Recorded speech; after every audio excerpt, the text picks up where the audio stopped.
महंगाई एक ऐसा शब्द है जो सीधे आपकी जेब से जुड़ा है।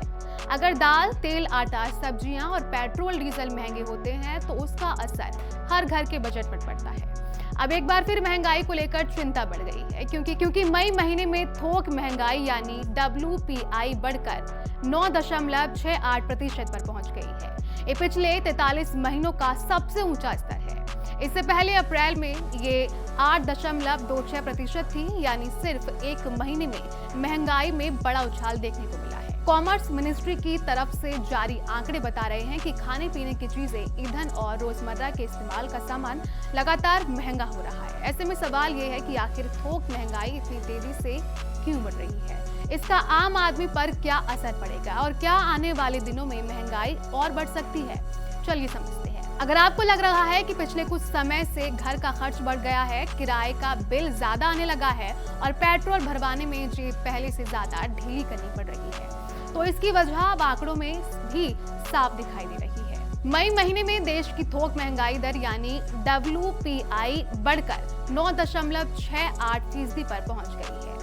अप्रैल में यही आंकड़ा 8.26% था, यानी सिर्फ एक महीने में करीब 1.5% का उछाल दर्ज किया गया है। इतना ही नहीं, ये पिछले 43 महीनों का सबसे ऊंचा स्तर भी है। इससे पहले सितंबर 2022 में थोक महंगाई 10.70% तक पहुंची थी।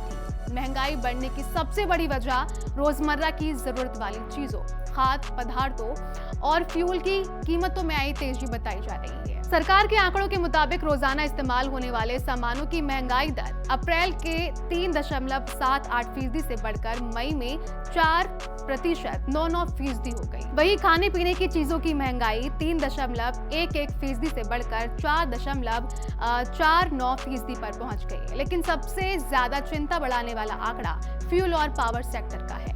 अप्रैल में इस श्रेणी की महंगाई 24.89% थी, जो मई में बढ़कर 30.33% तक पहुंच गई है। यानी ऊर्जा से ऊंची लागत तेजी से बढ़ रही है। और जब ईंधन महंगा होता है तो उसका असर सिर्फ पेट्रोल डीजल तक सीमित नहीं रहता। ट्रांसपोर्ट महंगा होता है, माल ढुलाई महंगी होती है और आखिर में लगभग हर सामान की कीमत बढ़ जाती है। मैन्युफैक्चरिंग सेक्टर में भी महंगाई बढ़ी है। अप्रैल में मैन्युफैक्चर्ड प्रोडक्ट्स की थोक महंगाई 6.68% थी, जो मई में बढ़कर 7.48% हो गई है। यानी फैक्ट्रियों में बनने वाले सामान की लागत भी बढ़ रही है। अब सवाल यह है कि अचानक ऐसा क्या हुआ कि महंगाई ने इतनी तेज रफ्तार पकड़ ली है? इसकी एक बड़ी वजह अंतर्राष्ट्रीय हालात मानी जा रही है। पिछले करीब 3.5 महीने में अमेरिका और ईरान के बीच इतना तनाव बना हुआ है। पश्चिम एशिया दुनिया के सबसे बड़े तेल उत्पादक क्षेत्रों में से एक है। जब भी इस इलाके में तनाव बढ़ता है तो कच्चे तेल की सप्लाई को लेकर आकांक्षाएं पैदा हो जाती है। नतीजा ये होता है कि अंतर्राष्ट्रीय बाजार में तेल की कीमतें बढ़ने लगती है।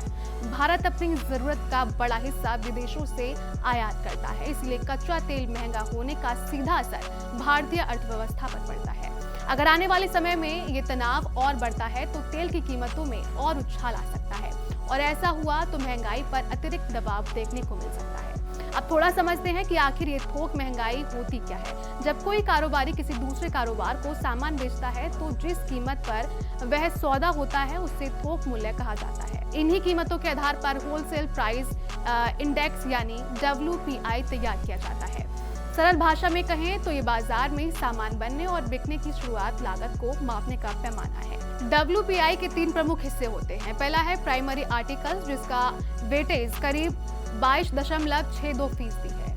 दूसरा है फ्यूल एंड पावर, जिसका वेटेज 13.15% है और तीसरा है मैन्युफैक्चर्ड प्रोडक्ट्स, जिसका वेटेज सबसे ज्यादा 64.23% है। यानी अगर फैक्ट्री में बनने वाले सामान महंगे होते हैं तो उसका असर पूरे WPI पर सबसे ज्यादा पड़ता है।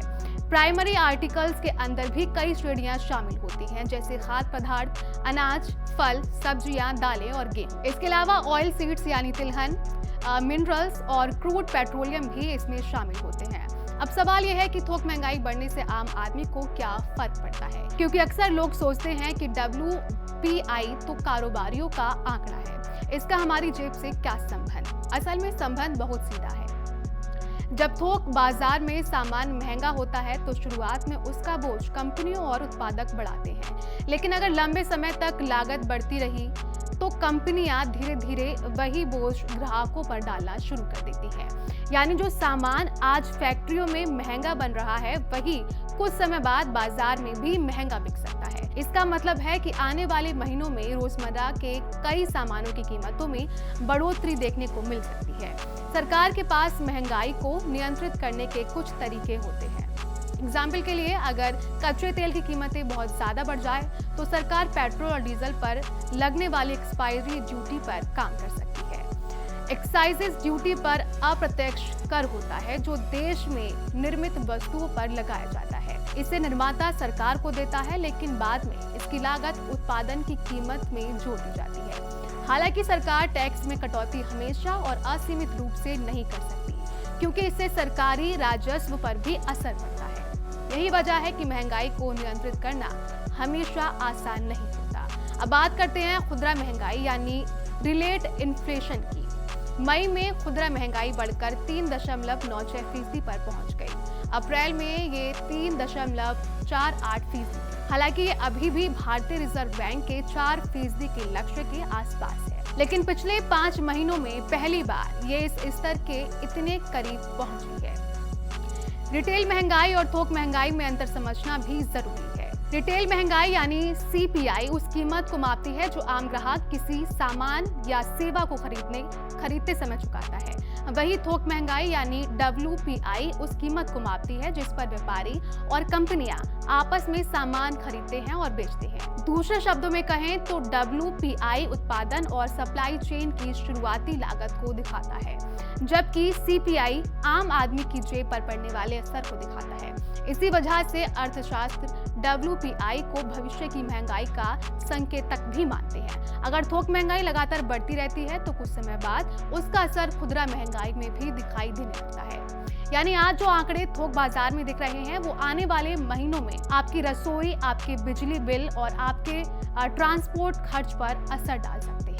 फिलहाल सबसे बड़ी चिंता ईंधन और खाद्य पदार्थों की कीमतों को लेकर है। अगर वैश्विक हालात सामान्य नहीं होते तो कच्चे तेल की कीमतें बढ़ती रहती हैं, तो महंगाई का दबाव और बढ़ सकता है। ऐसे में सरकार, रिजर्व बैंक और बाजार तीनों की नजर आने वाले महीनों के आंकड़ों पर बनी रहेगी, क्योंकि महंगाई सिर्फ एक आर्थिक आंकड़ा नहीं है, ये सीधे हर परिवार के बजट, हर व्यवसाय की लागत और देश की आर्थिक रफ्तार से जुड़ा हुआ मुद्दा है। और फिलहाल जो संकेत मिल रहे हैं वो बताते हैं कि महंगाई की चुनौती अभी पूरी तरह खत्म नहीं हुई है।